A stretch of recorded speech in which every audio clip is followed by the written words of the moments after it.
नाज़रीन आदाब, मैं अशर यासिर आपका खैर मकदम करता हूँ सियासत टीवी के स्पेशल प्रोग्राम डीवी वॉक न्यूज़ पेपर में। सियासत टीवी आपके लिए लेकर आया है अखबार से रिलेटेड एक ऐसा प्रोग्राम जिसमें हम आपको आज के अखबारात की अहम खबरों के बारे में बताएंगे। इसमें लोकल, नेशनल और इंटरनेशनल खबरों पर डिस्कशन करेंगे और आपको अहम खबरों की जानकारी देंगे। हम इस प्रोग्राम में हर इंपॉर्टेंट खबर पर रोशनी डालेंगे, चाहे वो लोकल हो, नेशनल हो या फिर इंटरनेशनल हो। इस प्रोग्राम में हर खबर की तह तक जाएंगे, क्योंकि कुछ खबरें अखबार के में सुर्खियाँ बनकर रह जाती हैं या फिर टीवी पर उनको सिर्फ 2 मिनट का ही वक्त मिल पाता है, लेकिन हम आपको उन खबरों के बारे में तफसील से बताएंगे। आज हमारे पास जो टॉपिक है उनमें सबसे पहले अल्लू अर्जुन के साथ जो केस हो रहा है अभी तक, जिस तरह से कल उनके जिन लोगों ने वहाँ पे उनके घर के बाहर जो भी वो किया था, उसके बाद उनको अरेस्ट कर लिया गया था।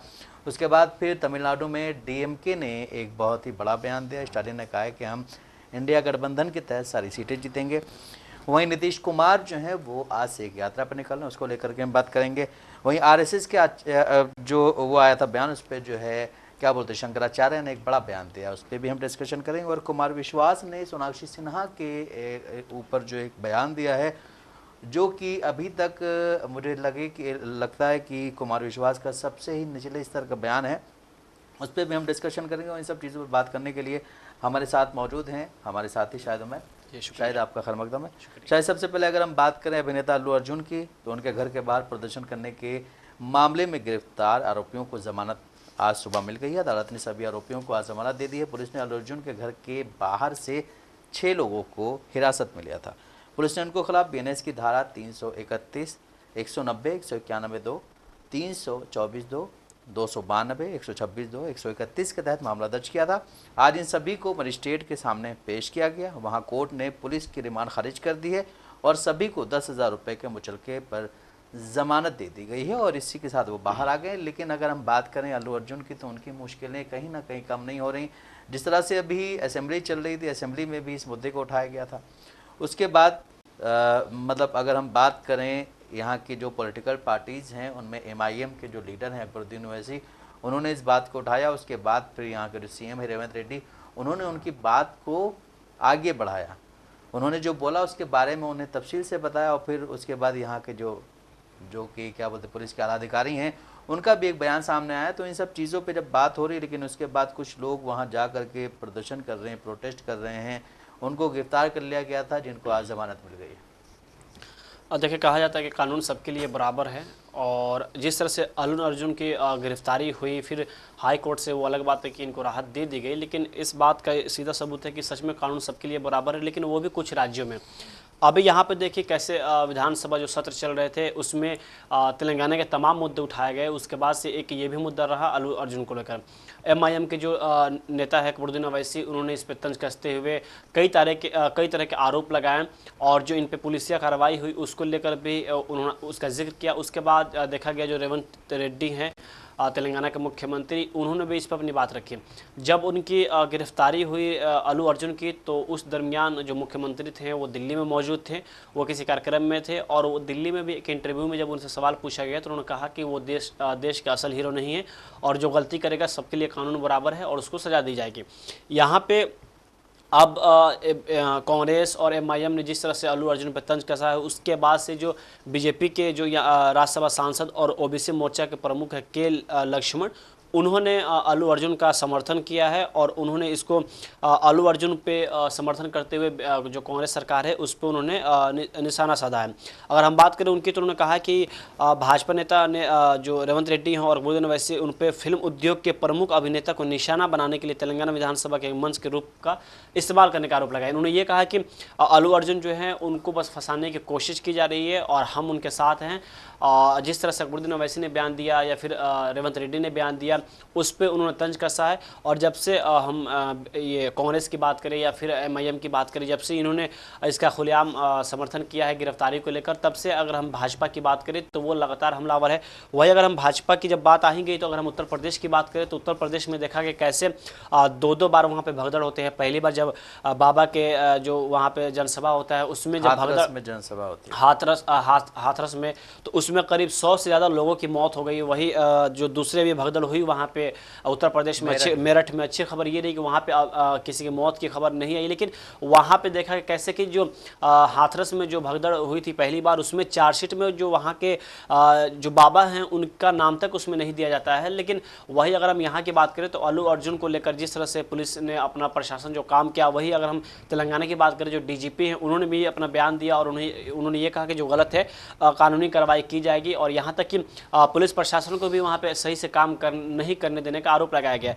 तो वही अगर हम दो राज्यों की तुलना करें, उत्तर प्रदेश की बात करें जहाँ भाजपा की सरकार योगी आदित्यनाथ जो कि वहाँ पे उनका बुलडोजर काफी सख्त माना जाता है, वही अगर हम कांग्रेस बहुत ही न्याय वाले माने जाते हैं। अगर हम तेलंगाना की बात करें यहाँ पे कांग्रेस है, लेकिन कहा जाता है कि देश में कानून सबके लिए बराबर है। लेकिन अगर तेलंगाना और उत्तर प्रदेश की बात करें तो यहाँ पे शायद कानून इस बुनियाद पे काम करते हैं कि सामने का चेहरा कौन है, क्योंकि देखा गया कि अल्लू अर्जुन कोई छोटे एक्टर है नहीं, पूरे देश में विदेश में उनकी जानी मानी हस्ती है। लेकिन इस दरमियान उनको जिस तरह से गिरफ्तार किया गया, रेवंत रेड्डी से जब सवाल किए गए तो उन्होंने साफ तौर पर यह कहा कि आपको उनकी चिंता है, आपको इस बात की चिंता नहीं है कि जिन महिला की मौत हुई है उसके परिजन कैसे, उसके घरवाले कैसे हैं, उनके बेटे ऑलरेडी कोमा में है तो उनकी कैसी तबीयत है, तो आप उसके बजाय आप उनके लिए सवाल खड़ा कर रहे हैं जो ऑलरेडी इसके आरोपी हैं। खैर ये मामला अभी कोर्ट में है, अभी आरोपी कौन है इस बात को अभी तय नहीं किया गया। लेकिन जिस तरह से यहाँ पे जो बीजेपी के नेता हैं अल्लू अर्जुन के समर्थन में आए हैं तो वो शायद जल्दीबाजी कर दिए हैं, और जिस तरह से अभी मामला ये अब बढ़ते जा रही है पूरी तरह से एक राजनीतिक मुद्दा बनते जा रहा है। देखिए, जिस तरह से अगर कुछ ऐसा केस होता है तो जो भी अपोजिशन पार्टीज होती हैं वो कहीं ना कहीं अगर देखते हैं कि मामला ठीक ठाक है तो वो ज़्यादातर उसके पक्ष में आ जाती है, मतलब उनको गवर्नमेंट जो होती है उससे अगेंस्ट ही काम करना होता है, ठीक है। लेकिन वही अगर हम बात करें तमिलनाडु की तो तमिलनाडु में डीएमके की सरकार को 3 साल पूरे हो गए हैं।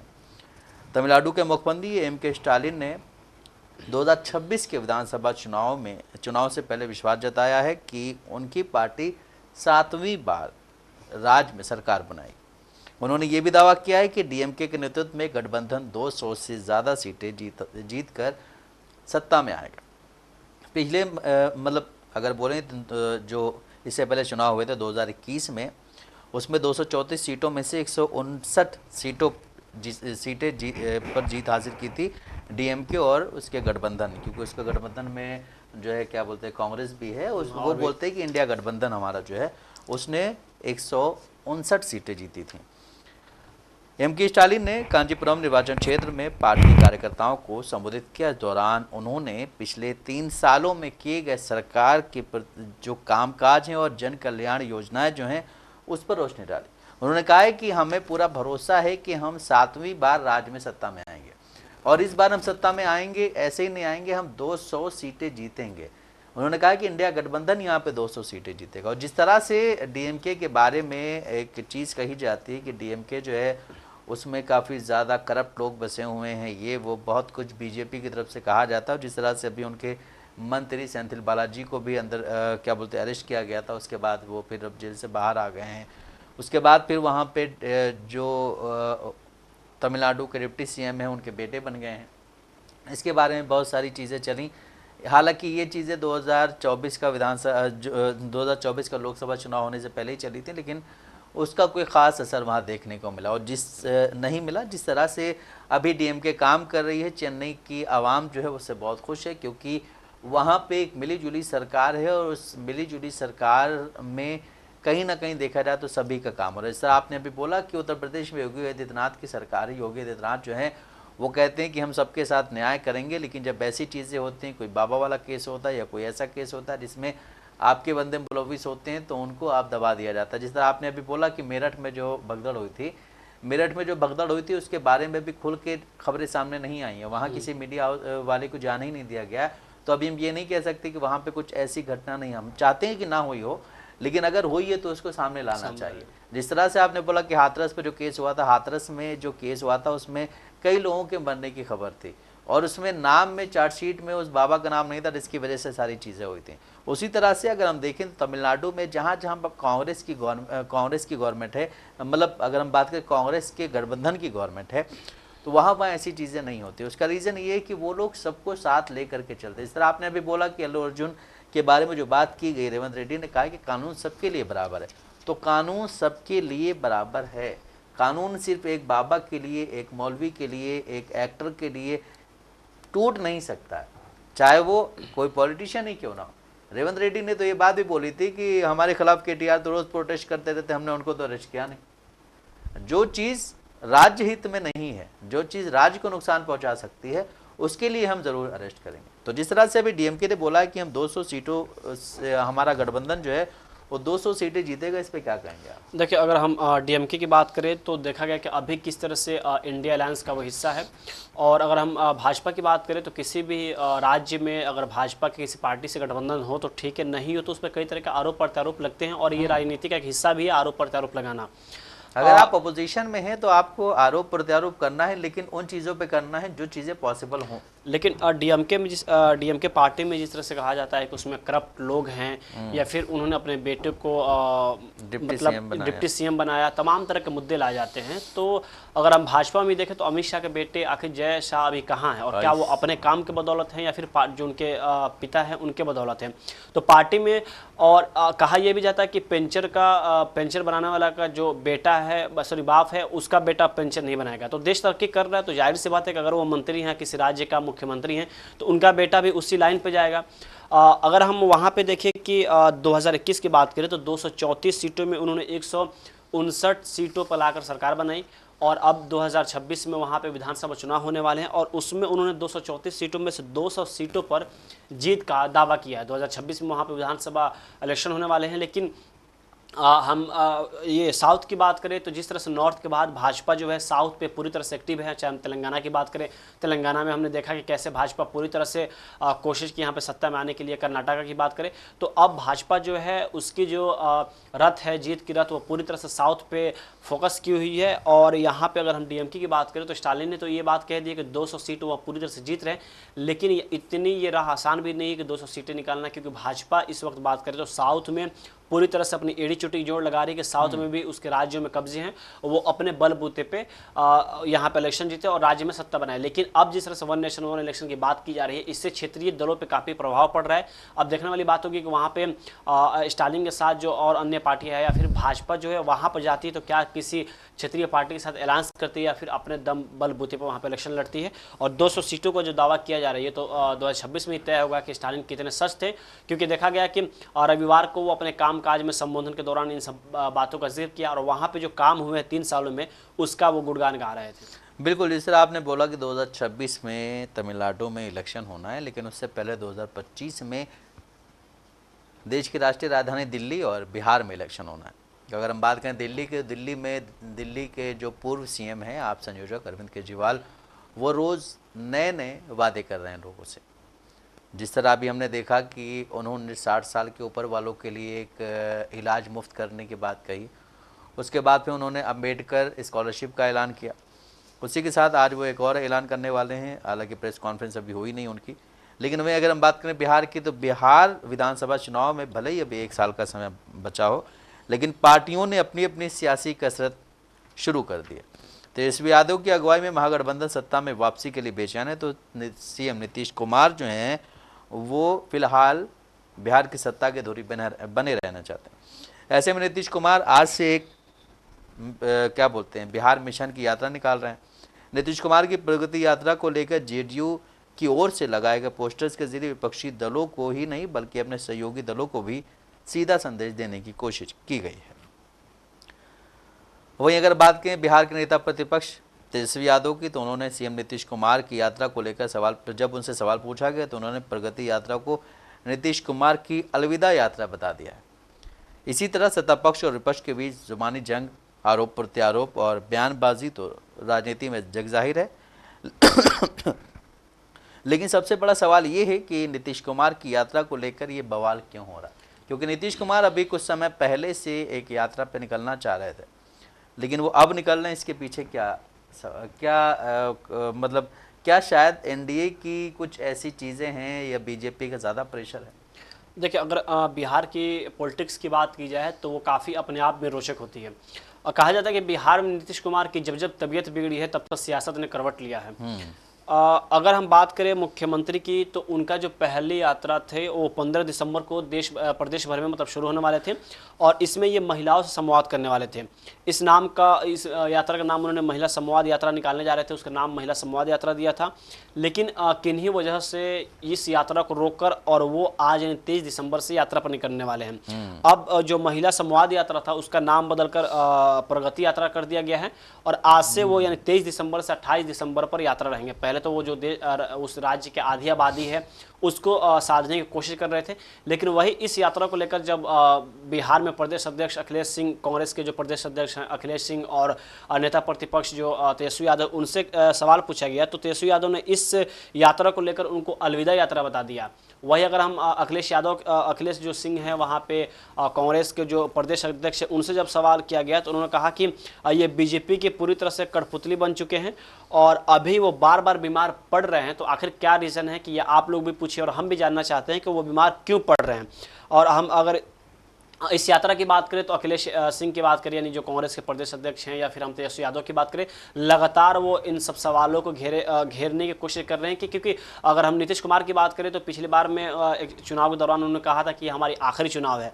तो इस मुद्दे को भी जो विपक्ष है वहाँ पर लगातार भुनाने की कोशिश कर रही है। अगर हम अमित शाह की बात करें तो दिल्ली में एक इंटरव्यू में जब उनसे पूछा गया था कि क्या आप एनडीए में यानी जेडीयू जो है उसके साथ वहाँ पे ये इलेक्शन फाइट कर रहे हैं, लड़ रहे हैं, तो उन्होंने कुछ बातें क्लियर न करके उन्होंने आगे निकल गए।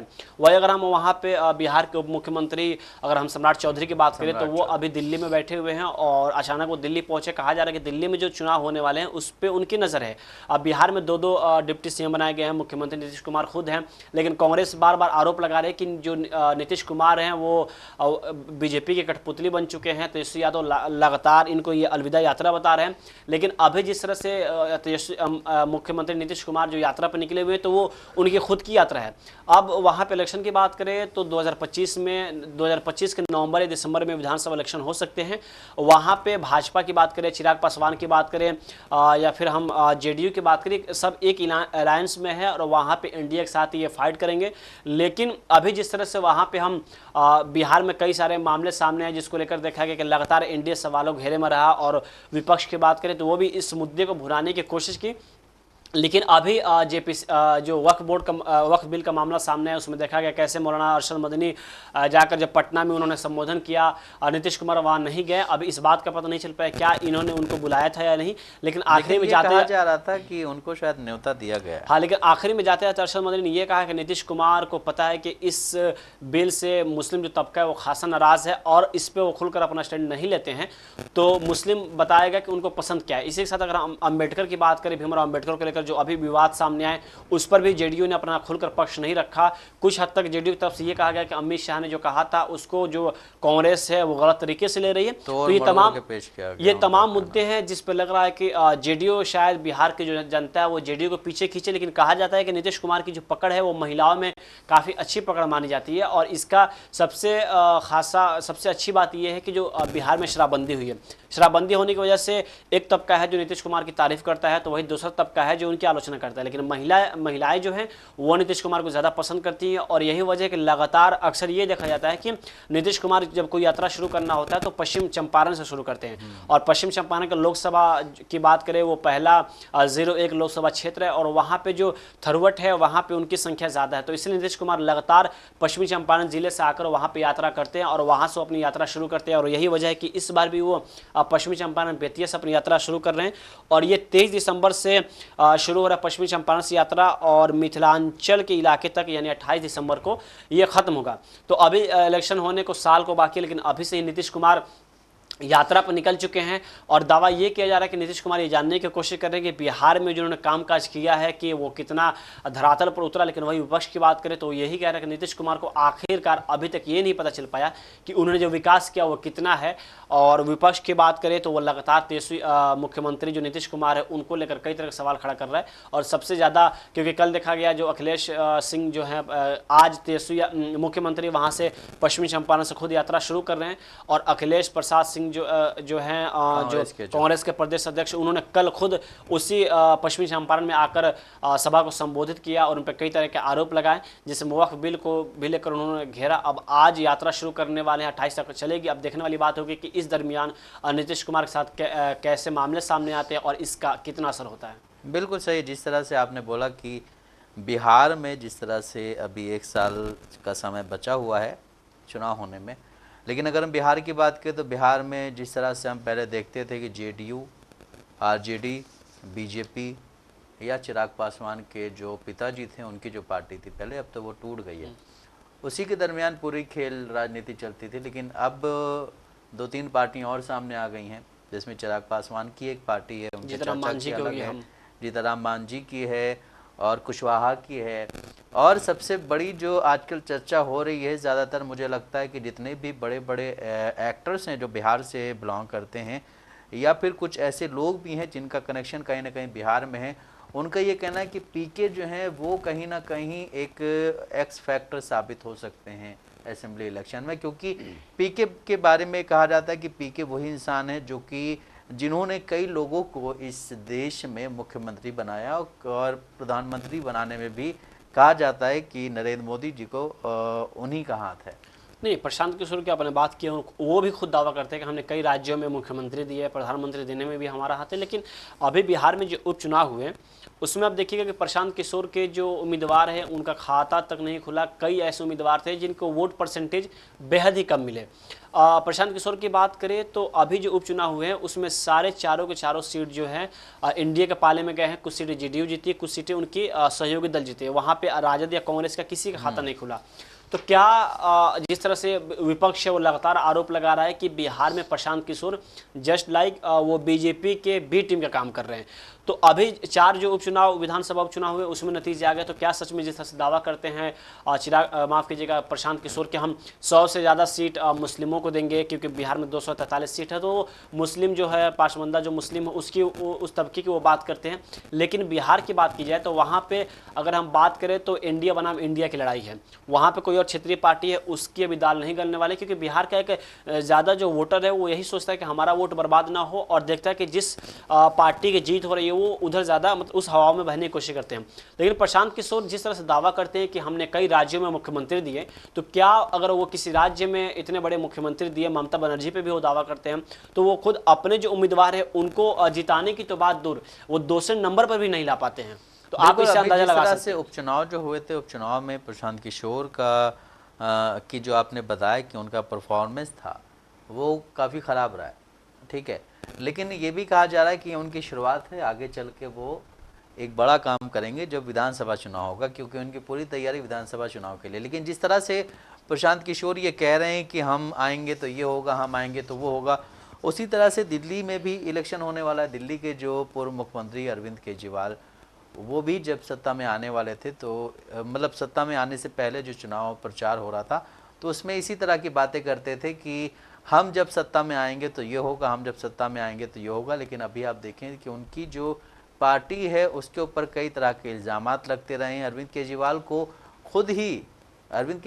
खुद ही मुख्यमंत्री पद छोड़ना पड़ा था, उसका भी रीज़न था। अब ये भी कहा जा रहा है कि प्रशांत किशोर बिहार के अरविंद केजरीवाल साबित होना चाह रहे हैं। नहीं, प्रशांत किशोर बिहार के अरविंद केजरीवाल साबित होंगे कि नहीं वो तो आने वाला वक्त और वहाँ की जो जनता है वो तय करेगी। लेकिन प्रशांत किशोर अभी जिस तरह से बाबा भीमराव अंबेडकर को लेकर जो विवाद हुए थे उस मामले में प्रशांत किशोर की पार्टी या फिर प्रशांत किशोर के जो समर्थक है या फिर जो उनके उम्मीदवार थे वो कहाँ उतरे, ये भी सवाल खड़ा होता है। दूसरी बात यह है कि आप अच्छे तरह से समझ रहे हैं कि बिहार में अभी क्या हालत है। वहाँ पे होता है कि अगर हम देखें जो जब दिखता है कि पार्टियाँ जब दो आपस में टकरा रही तो अक्सर तीसरी जो पार्टी है वो समझती है कि हम उभरेंगे और तीसरा फ्रंट तैयार करेंगे। लेकिन अक्सर ये देखा जाता है कि वो पार्टी और नीचे चली जाती है और जो दो पार्टी है उसमें से कोई एक सत्ता में आ जाती है। प्रशांत किशोर अभी जिस तरह से पूरे एक्टिव मोड में नज़र आ रहे हैं, पिछले जब भी इलेक्शन आते हैं तो ज़्यादा एक्टिव मोड में नज़र आते हैं, लेकिन अभी अब ये कहा जा रहा है कि उनके अंदर के जो उनके नेता है अब वही उनके खिलाफ होने शुरू हो गए।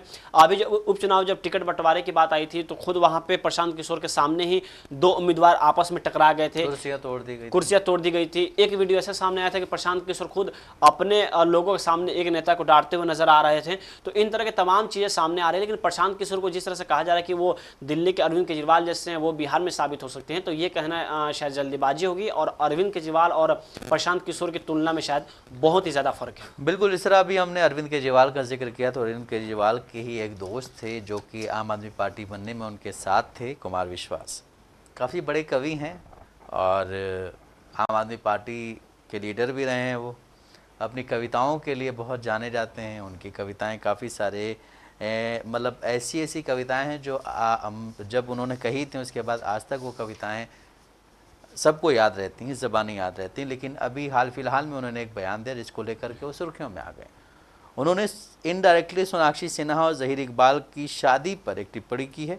उनका एक वीडियो सोशल मीडिया पर तेज़ी से वायरल हो रहा है जिसमें कुमार विश्वास मंच से ये कहते सुनाई दे रहे हैं कि अपने बच्चों को रामायण पढ़ाइए, गीता पढ़ाइए, वरना ऐसा ना हो आपके घर का नाम तो रामायण हो लेकिन आपके घर की श्री लक्ष्मी कोई और उठा ले जाए। जिसको लेकर के देखा जा रहा है कि शायद ये इनडायरेक्टली उन्होंने ज़हीर इकबाल और सोनाक्षी सिन्हा की शादी पे कमेंट किया। इसी तरह अभी कुछ दिन पहले एक बहुत बड़े एक्टर हैं मुकेश खन्ना जो कि शक्तिमान बन के आते थे, उन्होंने भी एक कमेंट किया था जिसको लेकर के सोनाक्षी सिन्हा ने भी, उनके जो क्या बोलते वालिद हैं शत्रुघ्न सिन्हा, उन्होंने भी बहुत लंबा चौड़ा एक पोस्ट डाला था। तो अब ये भी मतलब ये भी चीज़ें सामने आ रही हैं कि शायद इसको लेकर के हालांकि कंट्रोवर्सी बहुत हो रही, कुछ पॉलिटिकल लीडर्स का भी इस पर कुछ क्या बोलते टिप्पणियाँ आई हैं। और जिस तरह से कुमार विश्वास के बारे में कहा जाता है, कुमार विश्वास आम आदमी पार्टी से सिर्फ इसलिए अलग हुए थे कि उनको राज्यसभा सीट नहीं दी जा रही थी और वो बीजेपी में जाने की कोशिश कर रहे थे, लेकिन जब बीजेपी से भी उनको राज्यसभा सीट नहीं दी गई तो वो अब ठंडे बस्ते में बैठे हुए हैं और आराम से अपनी कविताएं पढ़ रहे हैं।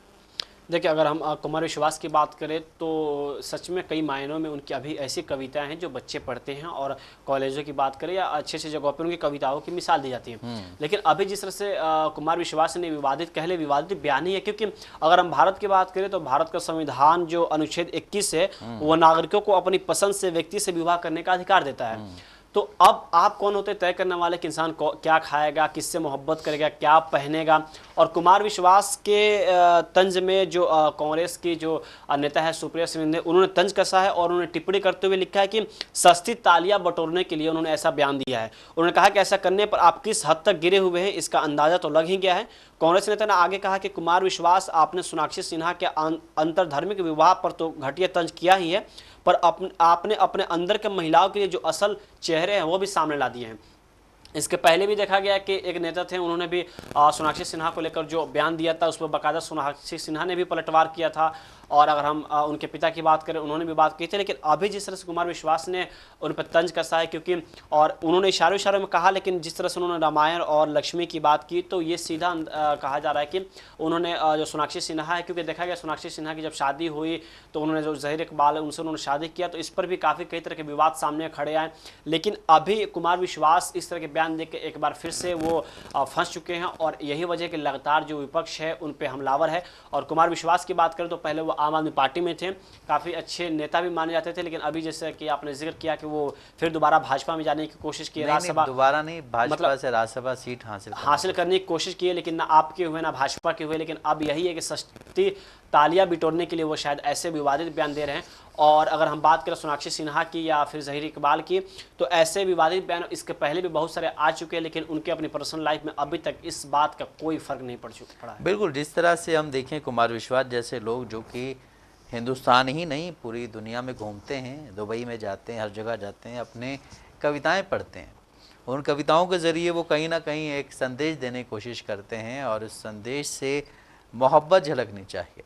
नहीं, कहा जाता था ना पहले कि पहले सियासत में भी मोहब्बत होती थी, लेकिन अब मोहब्बत में सियासत होने लगी। हाँ, मोहब्बत में सियासत हो रही है और सियासत जो है वो बहुत ही अगर इन चीज़ों में आती तो बड़ी दिक्कतें हो जाती हैं। लेकिन अभी जिस तरह से देश का माहौल है, कुमार विश्वास जैसे लोग जो हैं जिनको दुनिया जानती है, जिनके इतने फॉलोअर्स हैं, उनको अच्छी बातें करनी चाहिए, देश को जोड़ने वाली बातें करनी चाहिए, देश को तोड़ने वाली बातें नहीं करनी चाहिए।